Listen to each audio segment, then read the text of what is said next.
আপনারা এখন দিল্লির কাছে মাথা নত করে আছেন। দিল্লি যা চায় আপনারাও তাই বলেন।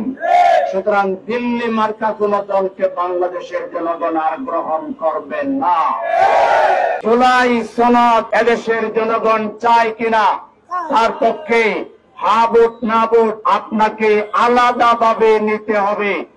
দেশে এত বড় সংস্কারের প্রস্তাবের আগে কখনো হয়নি।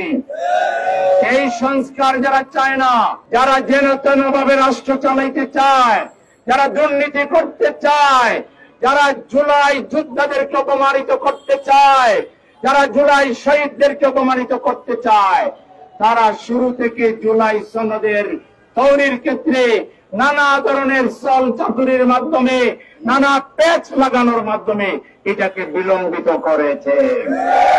এখন আবার বিলম্ব করতে চায়।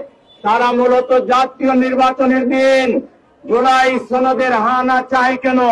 তারা মনে করে জাতীয় নির্বাচনের দিন তো জনগণ ওই ক্যান্ডিডেটকে মার্কাকে ভোট দিতে থাকবে, জুলাই সনদের দিকে নজর দেবে না।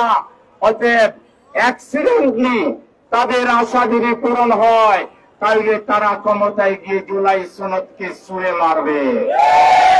আমরা পরিষ্কার বলতে চাই, আপনাদের চেহারা জাতির সামনে উন্মোচিত হয়ে গেছে।